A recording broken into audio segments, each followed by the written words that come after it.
Hello guys, magandang gabi. Kaya ako share sa inyo mga tips. Habang ginagawa ko itong pa-challenge ko sa kanila mamaya. Mga tips to para sa mga gwapo, para alam nyo kung gwapo kayo o hindi. Mga tips to para malaman nyo kung gwapo talaga kayo o hindi, ha?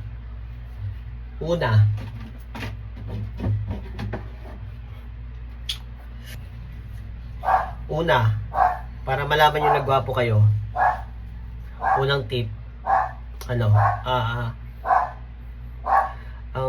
isang gwapo ay makakalimutin.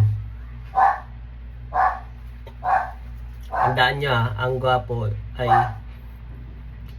makakalimutin. At paano ko nasabi?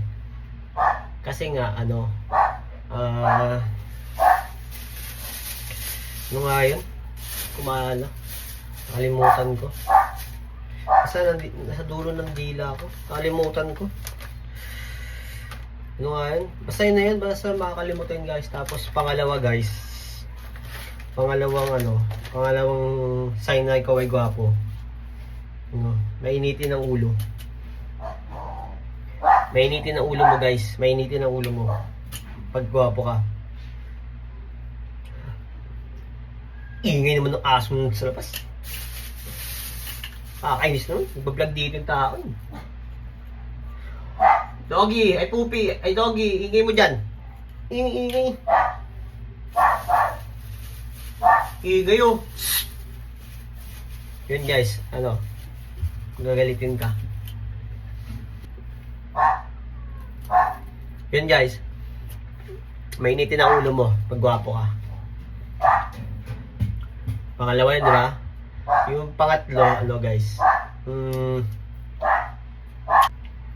Guys, pangatlo, pag ikaw ay, malalaman mo kung ikaw ay gwapo, nag-i-English ka. Minsan nag-i-English ka, minsan hindi. Sometimes you speak English, sometimes not. I think it's not a big deal for me. Yun. Tapos yung pang-apat guys.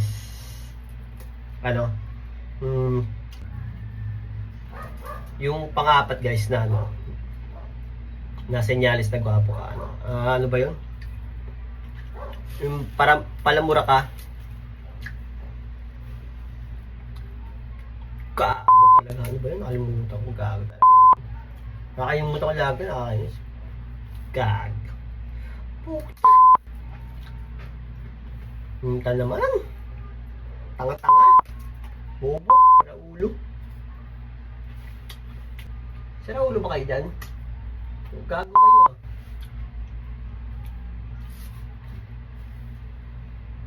Inan nyo lahat. Yeah. Yun guys yun. Isa sa mga Yun lang guys. Ang senyales na gwapo ka. Yun ang mga yun. Wala ko sinasabi na ako yun Wala naman akong sinasabi na ako yun. Diba? Wala naman, diba? Inano ko lang sa inyo, sinabi ko lang yung mga senyales na gwapo kayo. Yun. Bye-bye.